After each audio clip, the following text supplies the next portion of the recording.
नमो नमः। प्रिय छात्रों, आज मैं परिभाषेंद्र शेखर के द्वितीय तंत्र की परिभाषा नाजानंतर्ये वैष्टव प्रकृति के विषय में चर्चा करूंगा। इससे पहले आप असिद्धम बहिरंग मंतरंगे परिभाषा पढ़ चुके हैं और उस परिभाषा का अभिप्राय आप जानते हैं कि यदि अंतरंग कार्य कर्तव्य हो तो बहिरंग कार्य असिद्ध हो जाता है। यह बहिरंग चाहे समकाल प्राप्ति हो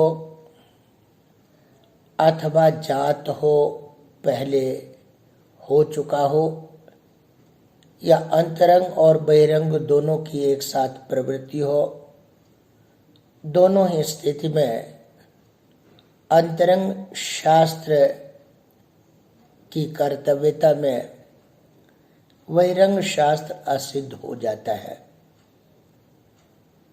आप अंतरंग का लक्षण भी पहले से समझ चुके हैं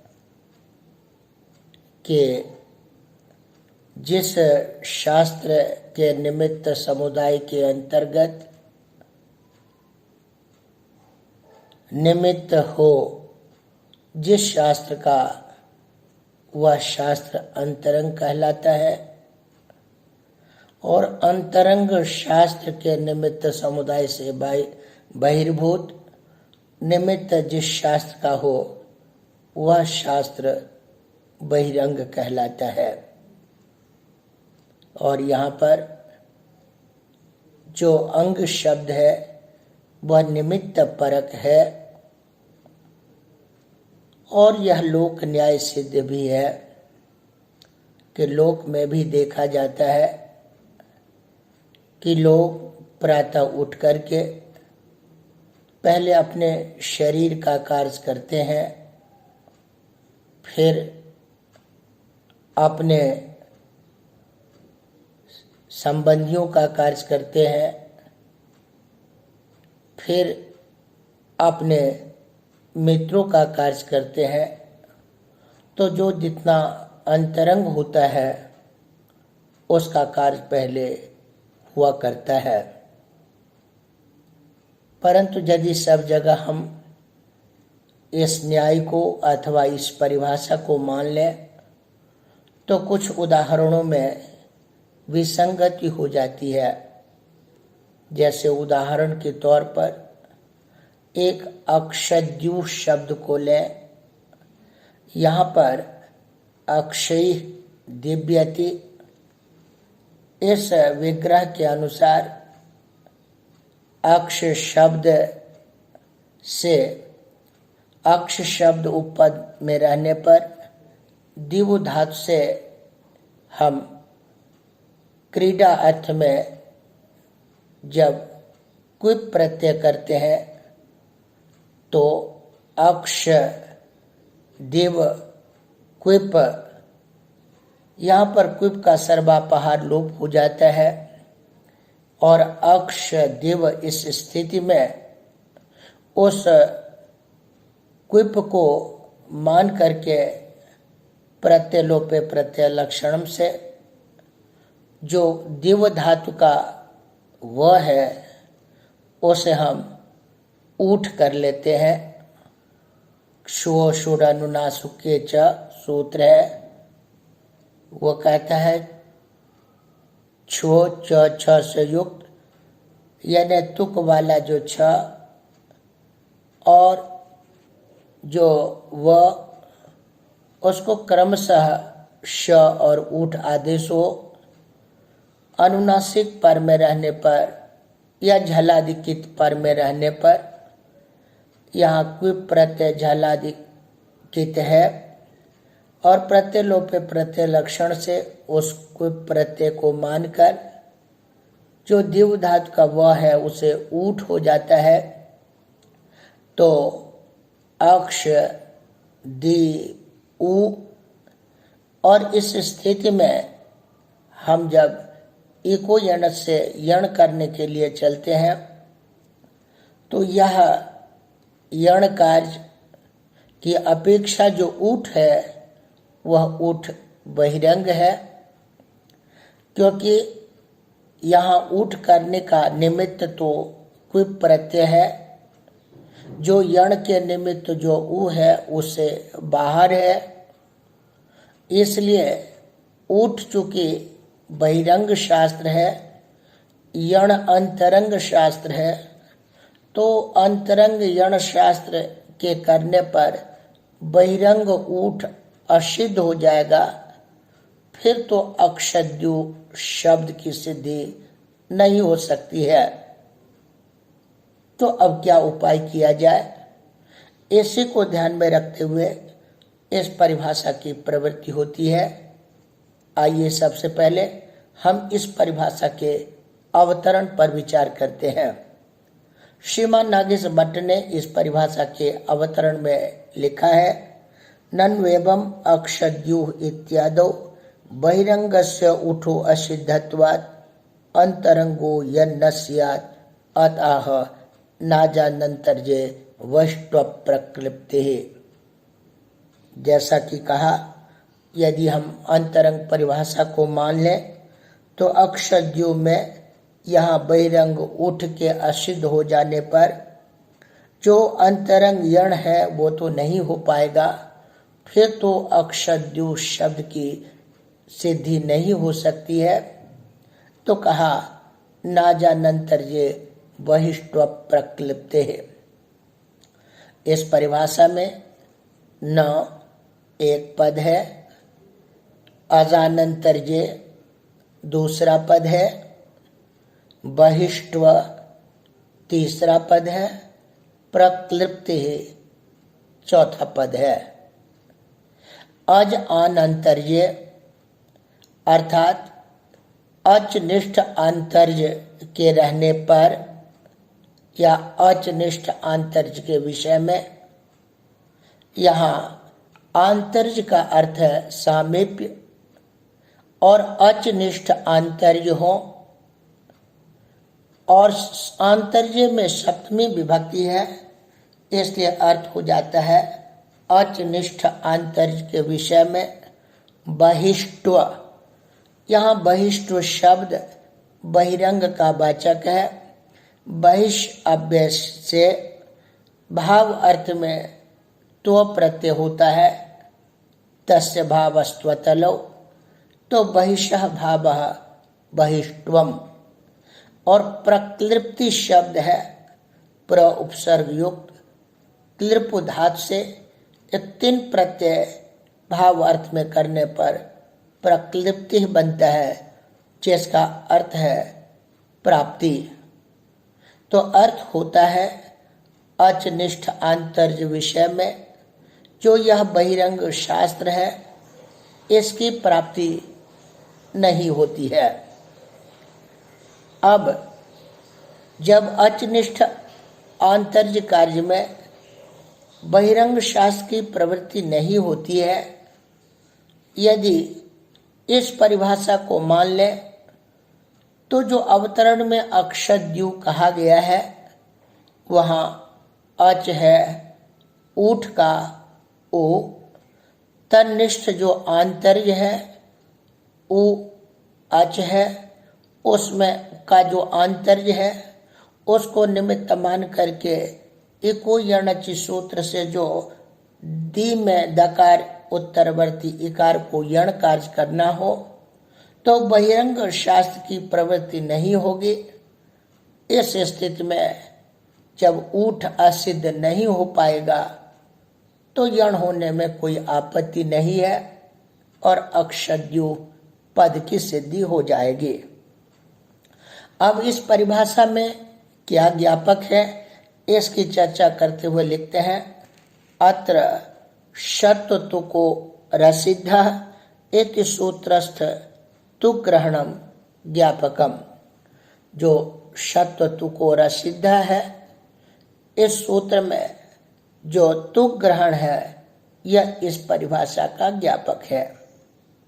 अन्यथा अधीत्य प्रेत्य इत्यादो समासोत्तरम ल्यप प्रवृत्तिया पूर्वम समासे जाते तत्र सन्निहितायाः नित्यत्वात् ल्यप उत्पत्ति पर्यन्तम अपि असन्निहिततया अवस्थान असंभवेन एकादेशे ल्यपि तुग अपेक्षया पदद्वय संबंधी वर्णद्वयापेक्ष एकादेशस्य बहिरंगतया असिद्धत्वेन तद्वैयर्थ्यम स्पष्टमेव।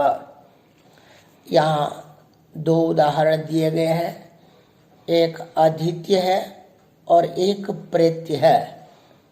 आदि उपसर्ग युक्त इंग अध्ययन धातु से जब त्वा प्रत्यय करते हैं तो त्वा प्रत्यय करने के बाद हम कुगति प्रादेय से वहाँ समास करेंगे और समास करने के बाद जब अधि इत्वा, तो यहाँ पर समास होने के बाद यहाँ पर अधि के ई को और इत्वा के ई को यहाँ पर यण कार्य होगा तो बन जाएगा अधित्वा। समास होने के बाद समास यानी पूर्व एक्त्व ल्यप से एक्त्वा के स्थान पर ल्यप आदेश होता है। अब जब ल्यप आदेश करेंगे तो ल्यप में शेष रहता है या। अब यहाँ पर चूंकि अकस सवर्ण दीर्घ से दीर्घ हो चुका है उपसर्ग के इकार और इंग धातु के इकार को, तो दीर्घ हो जाने पर ल्यप करने पर ह्रस्व से पिति कृति तो इसकी प्रवृत्ति नहीं हो सकती है, क्योंकि तुक तो ह्रस्व को उद्देश्य करके हुआ करता है। यहाँ तो पहले दीर्घ हो चुका है, अब ह्रस्व के न होने के कारण तुक की प्राप्ति नहीं है, फिर आदित्य पद नहीं बन सकता है। तो कहा गया यदि तुक करना हो तो असिद्ध हो जाएगा। जो पूर्व में आपने दीर्घ किया है वह दीर्घ असिद्ध हो जाएगा और असिद्ध हो जाने के कारण यहाँ पर किया गया जो दीर्घ है वो ह्रस्व के रूप में श्रुत होगा, दृष्ट होगा, फिर ह्रस्व से पिति कृति तुक से तुक हो जाता है। अब यहाँ ध्यान रखें, यदि यहाँ पर अंतरंग शास्त्र की पहले प्रवृत्ति होती तो गुण अंतरंग दीर्घ, यहाँ पर जो गुण और दीर्घ करना था, तो यहाँ पर जो आदित्य में दीर्घ है वो ई और इग इंग अध्ययन का ई, ये दो पद निमित्तक वर्ण द्वय कार्य होने के कारण स्वतः बहिरंग था।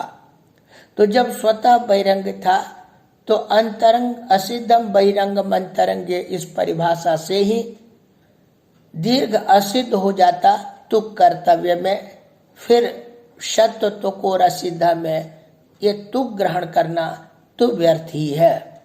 यह व्यर्थ होकर के ज्ञापन करता है कि यहाँ तो दीर्घ पहले होता है, असिद्धम बहिरंगम अंतरंगे कार्य की प्रवृत्ति नहीं होती है, और जब दीर्घ हो जाता है तो दीर्घ की स्थिति में तुक नहीं हो सकता है। उस तुक करने के लिए यहाँ पर जो पूर्व में कृत कार्य है वह असिद्ध हो जाता है। इसी तरह से दूसरा उदाहरण प्रेत्य को लें।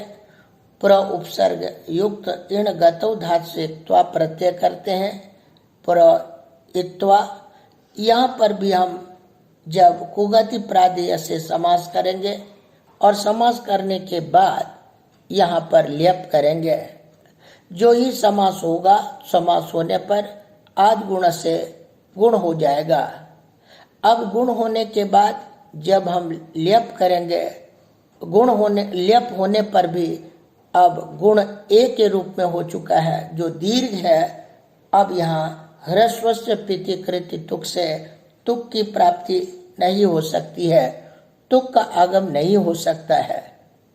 ऐसी स्थिति में प्रेत्य रूप नहीं बनेगा, तो उन्होंने कहा कि यदि तुक कर्तव्य हो तो असिद्ध हो जाए, तो जो गुण कार्य हुआ है वह असिद्ध हो जाए। अब यहाँ पर जिज्ञासा होती है, गुण भी तो पदद्वय निमित्तक वर्णद्वय कार्य है।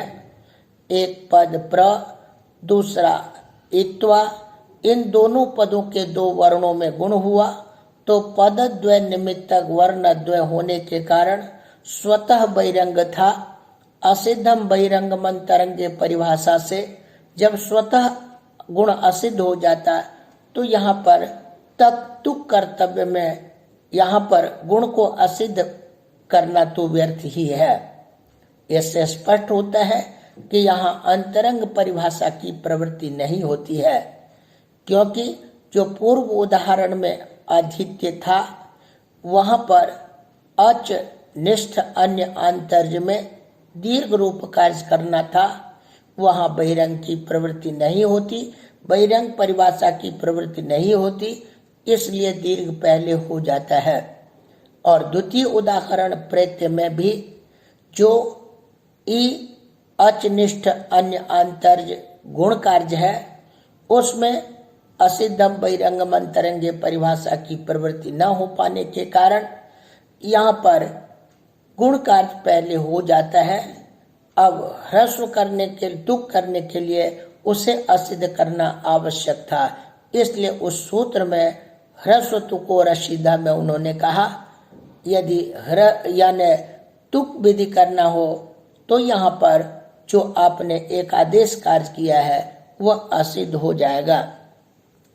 इसी को परिभाषा इंदुशेखर में उन्होंने खुद ही लिखा है कि एक प्रत्यय कर देने पर जब तक लेप की उपस्थिति हो तब तक संधि न हो ऐसा संभव नहीं है, इसलिए संधि तो पहले हो ही जाएगी। और यहाँ पर जो तुक करना है तुग अपेक्षया पदद्वय संबंधी वर्ण द्वयापेक्ष एकादेशस्य बहिरंगतया, पद दो पदों में रहने वाले दो वर्णों में होने वाला जो एकादेश दीर्घ तथा गुण, यह तो स्वतः ही बहिरंगता, यह स्वतः ही असिद्ध हो जाता स्पष्ट ही है, तो फिर तुक करने में एकादेश असिद्ध हो यह इसका कोई औचित्य नहीं है। पदद्वय संबंधी वर्ण द्वयापेक्षम बहिरंगम इति प्रेद्धा इत्यादो गुणो बहिरंग इति ग्रंथे न धातु लोप आर्धातु के इति सूत्रे संयोगान्तस्य लोप इति सूत्रे च भाष्ये स्पष्टम। आप ये नहीं कह सकते कि भला दीर्घ और गुण यहाँ पर बहिरंग कैसे है। स्वतः नागेश भट्ट लिखते हैं कि न धातु लोप आर्धातु के इस सूत्र में और संयोगान्तस्य लोप इस सूत्र में स्वयं भाष्यकार ने कहा है कि पदद्वय संबंधी जो वर्णद्वय कार्य होता है वह बहिरंग होता है, इसलिए जो प्रेद्ध शब्द बनाया गया प्र उपसर्ग इधि धातु से तब प्रत्यय करने के बाद जो गुण किया गया है इस गुण एकादेश को वहां पर बहिरंग कहा है। तो इस तरह से गुणों बहिरंग, गुण बहिरंग है, यह स्वयं भाष्यकार ने न धातु लोप आर्धातु के और संयोगान्तस्य लोप इस सूत्र के भाष्य में स्पष्ट किया है, इसलिए गुण और दीर्घ बहिरंग है, इसमें कोई संदेह नहीं है। अब यहाँ पर कुछ लोग तो ये भी कहते हैं कि केवल इस परिभाषा का ज्ञापक तुक ग्रहण ही नहीं बल्कि शत्व ग्रहण भी है। आइए हम उस पर भी चर्चा कर लेते हैं। नागेश भट्ट परिभाषा इंदुशेखर में इसकी चर्चा करते हुए लिखते हैं यह तो सत्व ग्रहणम अपि ज्ञापकम त अन्यथा को अशिचत इत्यादो पदद्वय संबंधी वर्णद्वयापेक्षत्वेन बहिरंगस्य एकादेशस्य असिद्धत्वेन शत्वा प्रवृत्तो किंतेन इति। कहते हैं कि देखिए न केवल तुक ग्रहण ही बहिरंग परिभाषा में ज्ञापक है अपितु शत्व ग्रहण भी है। उदाहरण के लिए देते हैं को अशिचत है। आप जानते ही हैं कि किम धातु से यहाँ पर जो शिच क्षरण्य धातु है। इससे जब हम रूप बनाते हैं और रूप बनता है अशिचत। अब यहाँ पर जब लुंग लकार का रूप बनाते हैं अशिचत, तो ऐसी स्थिति में कह अशिचत है। और जैसे क के आगे सु विभक्ति है, सु में उकार की संज्ञा होने के कारण सो रू से ऋतु होता है, और ऋतु करने के बाद अतोरोरा प्लुता दप्लुते से उस ऋतु को उत्त होता है। एक तो उत्त की प्राप्ति थी, और उत्त होने के बाद फिर हम यहाँ पर क उ और गुण कर लेते हैं तो बनता है को, और को धनम असिचत है। यहाँ पर हम एंग पदांतादत से पूर्व करते हैं और बनता है को अशिचत। यहाँ पर जिज्ञासा होती है कि को में जो ओ है वो इण है, और उसके बाद जो अशिचत का सी है, इस स को शत किया जा सकता है आदेश प्रत्ययों से, क्योंकि जो शिच क्षरण्य धातु था इसमें मूर्धन्य शकार को धात्वादे श से दंत आदेश किया गया है। तो ये शिच का स धातु यानी आदेश का अवयव स है, और उससे पूर्व में ओ इण प्रत्याहार का वर्ण है। तो इण प्रत्याहार से पर में जो आदेश का अवयव स, उसे शत हो सकता है, तो मूर्धन्य श होना चाहिए। अब किसी ने यहाँ कहा कि इस स्थिति में जब मूर्धन्य श होना चाहिए तो भला क्यों नहीं हुआ, तो उसका उद्देश्य देते हैं कि यहाँ इसलिए नहीं हुआ कि यहाँ पर जो बीच में आपने एकादेश किया है वह एकादेश असिद्ध हो जाता है। जब एकादेश असिद्ध हो जाएगा तो मध्य में अकार का व्यवधान आ जाएगा और इण पर में नहीं रहने पर होगा। तो जब एकादेश असिद्ध होगा तो इसका मतलब है जो एकादेश है वो पदद्वय निमित्तक एकादेश है, और जब हम यहाँ पर शत करते हैं तो पदद्वय निमित्तक एकादेश असिद्ध हो जाता है। तो जब असिद्ध हो जाता है तो ऐसी स्थिति में वहाँ शत की प्राप्ति नहीं है। लेकिन किसी ने कहा कि यहाँ पर लिखते हैं स्वयं को असिचत इत्यादो पदद्वय संबंधी वर्णद्वयापेक्षत्वेन बहिरंग एकादेशस्य असिद्धत्वेन सत्वा प्राप्तो। सत्व की तो खुद ही प्राप्ति नहीं थी, किंतेन, तो फिर सत्व को रसीदा में सत्व कहने की क्या जरूरत, सत्व तो वैसे ही प्राप्त नहीं है। इस स्थिति में तन्न कहते हैं, यह कहना ठीक नहीं है।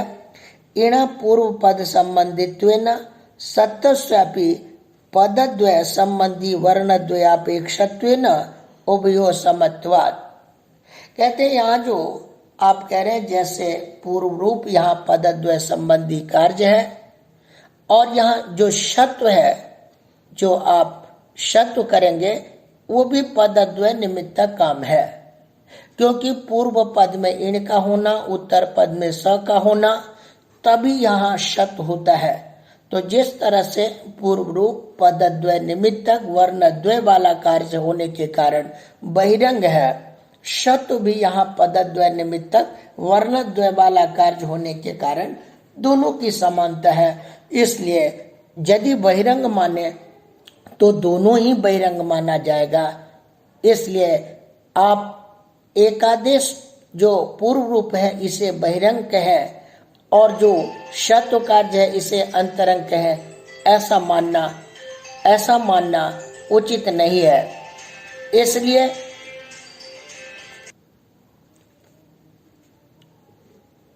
अब यहाँ जिज्ञासा की जाती है कि जो एकादेश है इसको हम यदि परादिबद्ध भाव मान लेंगे तो परादिबद्ध भाव मानने के कारण यह ओशिचत बन जाएगा। जब ओशिचत बन जाएगा तो ऐसी स्थिति में अब जो सत्व है इस सत्व का निषेध नहीं किया जा सकता है सात पदाद्यों से, क्योंकि यदि हम वहां 7 पदादियों की प्रवृत्ति करेंगे तो वो पद के आदि वाले दंत सकार यानी मूर्धन शकार को के सत्व को निषिद्ध करता है। तो परादिबद्ध भाव होने के कारण यहाँ पर आदि वर्ण ओ हो जाएगा, स नहीं होगा। इसलिए लिखते हैं एकादेशस्य परादिवत्वेन ओशिचत इत्यस्य पदत्वेन सस्य पदादित्वा भावात न सत्य पदाद्यो इत्यनेन निषेधा। यहाँ पर निषेध नहीं किया जा सकता है। ऐसे में वहां दंत सकार के बदले मूर्धन्य शकार श्रुत होगा जो अनिष्ट रूप बनेगा। इसलिए आप वहां परादिबद्ध भाव नहीं कर सकते। त्रैपादी के अंतरंगे कार्यकाल पक्षेपि वैरंग परिभाषा या अप्रवृत्ते पूर्वम उपपादितत्वाच्च। पहले हमने ये भी बता दिया है कि यदि अंतरंग कार्य त्रैपादिक हो तो कार्यकाल पक्ष में भी वैरंग परिभाषा की वहां पर प्रवृत्ति नहीं होती है। त्रैपादी के अंतरंगे यदि अंतरंग कार्य त्रिपादी वाला हो तो कार्यकाल पक्षेपि यदि कार्यकाल पक्ष को भी माने तो बहिरंग परिभाषा यह अप्रवृत्ते, बहिरंग परिभाषा की वहां प्रवृत्ति नहीं हो सकती है, ऐसा पहले बताया जा चुका है। अब जो परिभाषा का अर्थ है उसको नागेश भट्ट स्वयं स्पष्ट करते हुए लिखते हैं। परिभाषार्थस्तु अचो अन्य आंतर्ज निमित्त के अंतरंगे कर्तव्ये जातस्य बहिरंगस्य बहिष्त्व प्रक्लिप्ते है।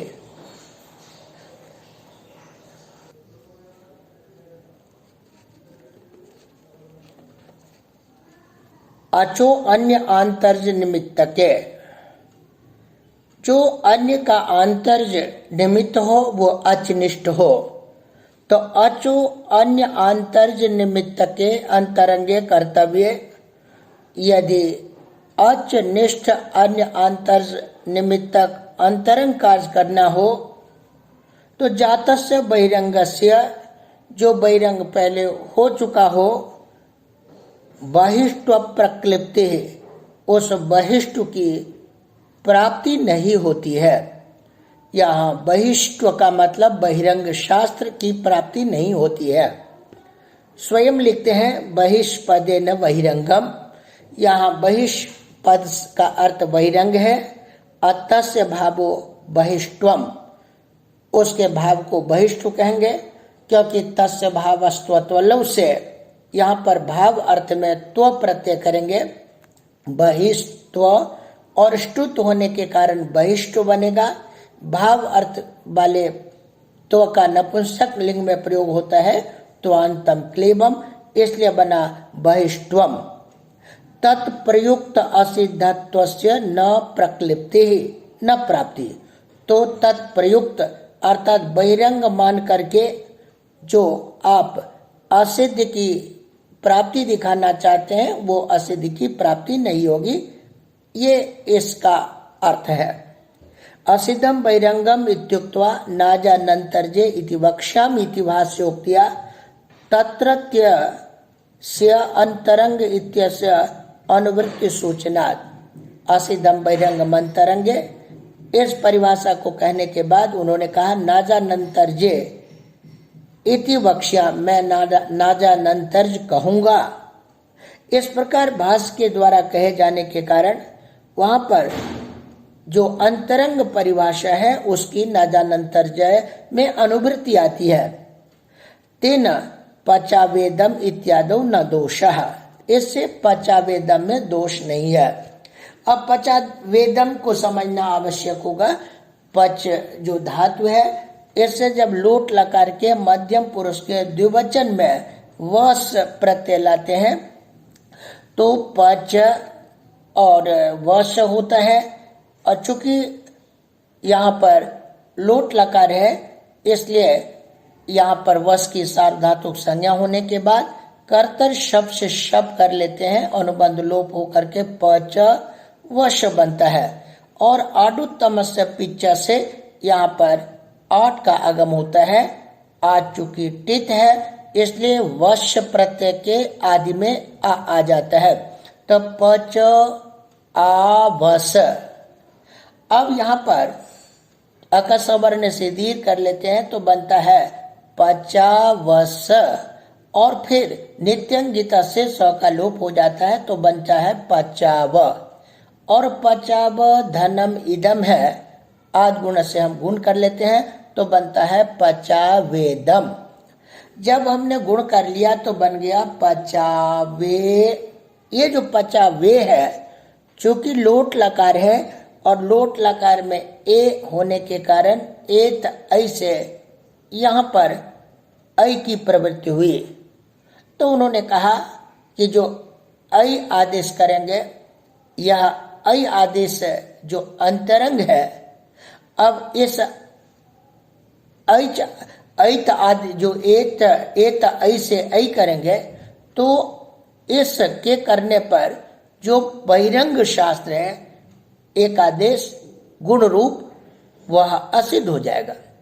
जब असिद्ध हो जाएगा तो पचाव इदम दिखेगा। ए न मिलने के कारण एत ऐसे हम ऐ आदेश नहीं कर सकते, तो इसलिए पचावेदम इत्यादो न दोषः। यहाँ पर जब एत ऐ की प्रवृत्ति होगी तो इस अंतरंग शास्त्र के प्रवृत्ति होने पर जो एकादेश रूप बहिरंग गुण कार्य है वह गुण असिद्ध हो जाएगा, और ए न मिल पाने के कारण ऐ आदेश नहीं होगा, तो पचावेदम रूप में कोई दोष नहीं है। अंतरंगस्य अच स्थानीय कार्यस्य एत्वस्य अन्य आंतर्ज निमित्तकत्वा भावात्।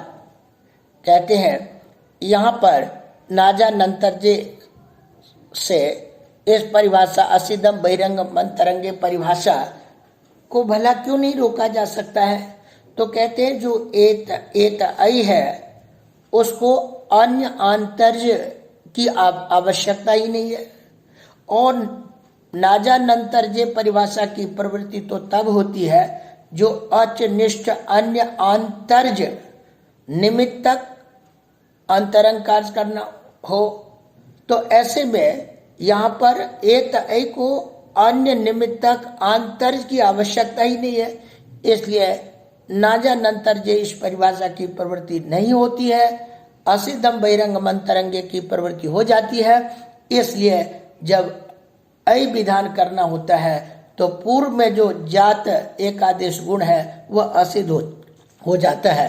इसलिए स्वयं नागेश भट्ट लिखते हैं अंतरंगस्य अच स्थानीय कार्यस्य एत्वस्य अन्य आंतर्ज निमित्तकत्वा भावात्। इसे अन्य आंतर्ज निमित्त की आवश्यकता नहीं है, इसलिए यहाँ पर नाजानंतर्जे वैष्णव प्रक्लिप्ति इस परिभाषा की प्राप्ति नहीं है, और असिद्धम बहिरंग मंतरंगे की प्राप्ति है। इसलिए ऐत्व आदेश की अपेक्षा जो बहिरंग गुण है वह असिद्ध हो जाता है। अब आगे लिखते हैं जातस्य बहिरंगस्य इत्युक्त्वा अयजे इंद्रम धीयति इत्यादो बहिरंग दीर्घ गुणादेर असिद्धत्वम सिद्धम। अब यहाँ पर जो अयज इंद्रम धीयति ये स्थिति है, यहाँ पर जो यज धातु है इससे लंग लकार में जब इट उत्तम पुरुष के एक वचन में प्रत्यय लाते हैं तो यह इट में अनुबंध लोप होकर ई शेष होता रहता है। यज ई चूंकि सार्वधातुक संज्ञा होती है, कर्तरी शब्द से यहाँ शप हो जाएगा, तो यानी यज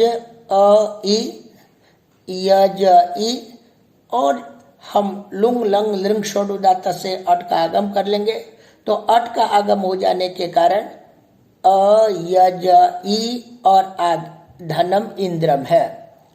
यहाँ पर यज के आकार और इंद्र के इकार को दोनों पूर्व प्रयोग गुण आदेश है प्राप्त, और जो ई प्रत्यय है उसको इंद्र के ई के साथ अका सवरने से दीर्घ की प्राप्ति है।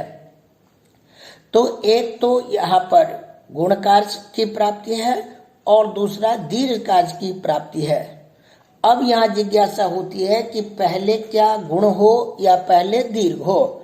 तो लिखते हैं बहिरंग दीर्घ गुणादेरंतरंगत्वम सिद्धम।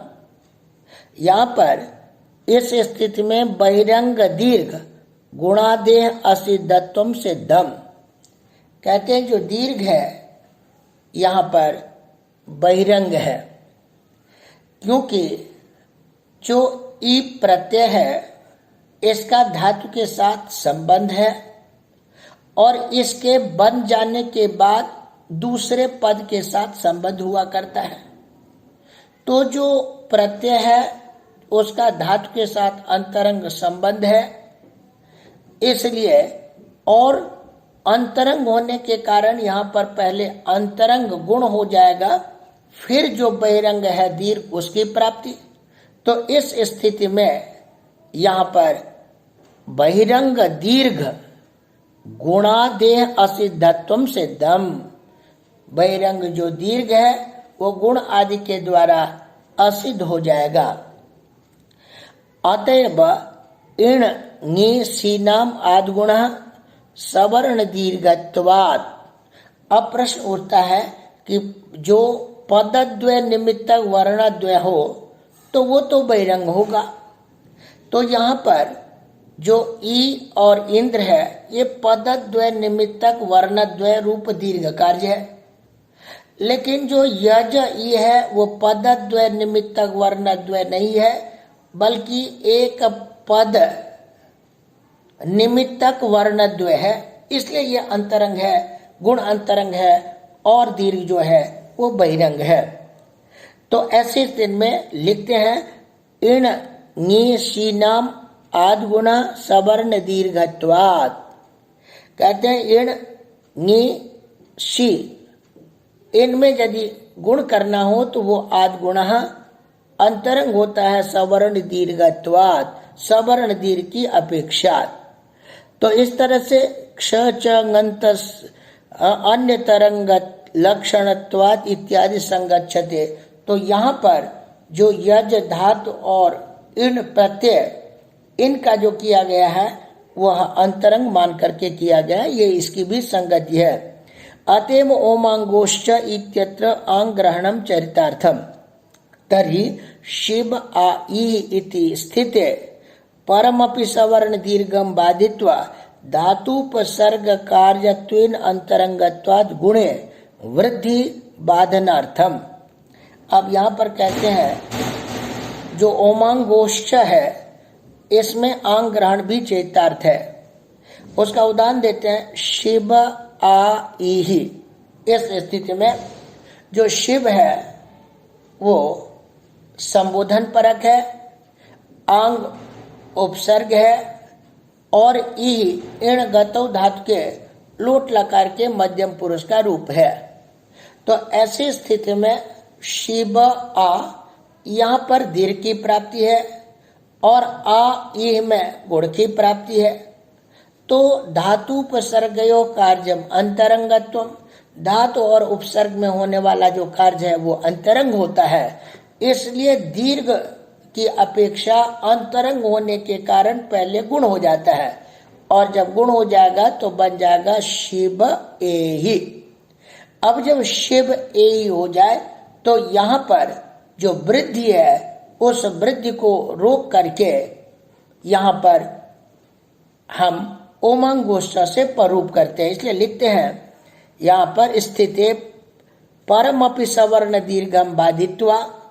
जो शिव का अ और आंग का आ, यद्यपि अ का सवर्ण दीर्घ पर है तो उस पर को भी रोक करके धातु उपसर्ग कार्यत्वेन अंतरंगत्वात् गुणे, धातु और उपसर्ग में होने वाला कार्य अंतरंग होता है, इसलिए अंतरंग गुण हो गया है वृद्धि बाधनार्थम।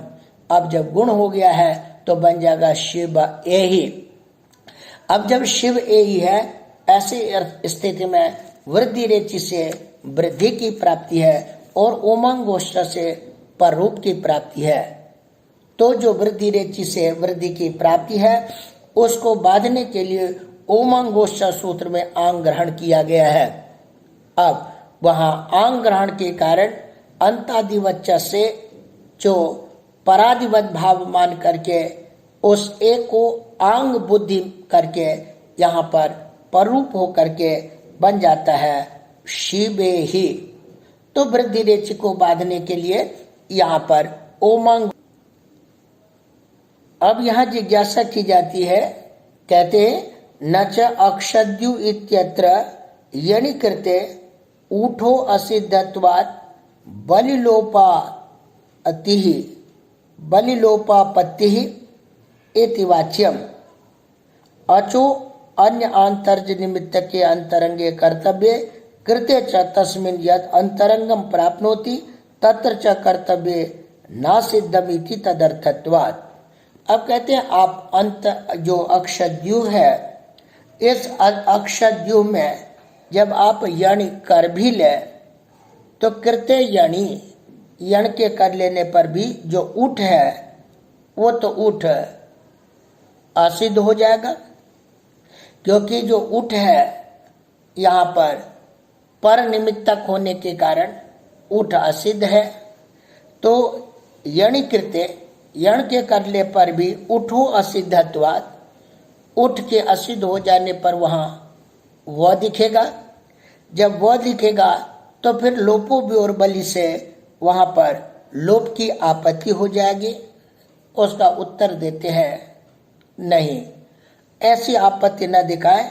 अचो अन्य आंतर्ज निमित्त के अंतरंगे कर्तव्य। अचो अन्य आंतर्ज, अच निष्ठ अन्य आंतर्ज निमित्तक अंतरंग करने पर या हो जाने पर तस्मिन् यद अंतरंगम प्राप्नोति, वहां यदि अंतरंग की प्राप्ति होती है तत्र च कर्तव्य ना सिद्धम, तो ऐसे में जो बहिरंग है वह बहिरंग होने पर भी वो असिद्ध नहीं होता है, इसलिए वहां पर ऊठ असिद्ध नहीं होगा। असिद्ध परिभाषा या अनित्यत्वेन तद वारणे तु अस्या वैयर्थ्यम तेन विसिद्ध। यदि यह कह लिया जाए कि असिद्धम बहिरंगम अंतरंगे, इस परिभाषा को ही अनित्य मान ले तो फिर तो उसी से समाधान हो जाएगा, फिर इस परिभाषा की कोई आवश्यकता ही नहीं रह जाती है। इसलिए आगे चल करके भाष्यकार ने नाजानंतर्जे इस परिभाषा का प्रत्याख्यान कर दिया है और कहा असिद्धम बहिरंगम अंतरंगे, इस परिभाषा को ही आप अनित्य मान लें। इसलिए जिन जिन लक्ष्यों में यहाँ पर दोष होता है उन लक्ष्यों में परिभाषा को अनित्य मान करके उसका समाधान कर लिया जाएगा। तो आज के पाठ पे आज इतना ही, और फिर अगले पाठ में इस परिभाषा के आगे वाले अंश को लेंगे।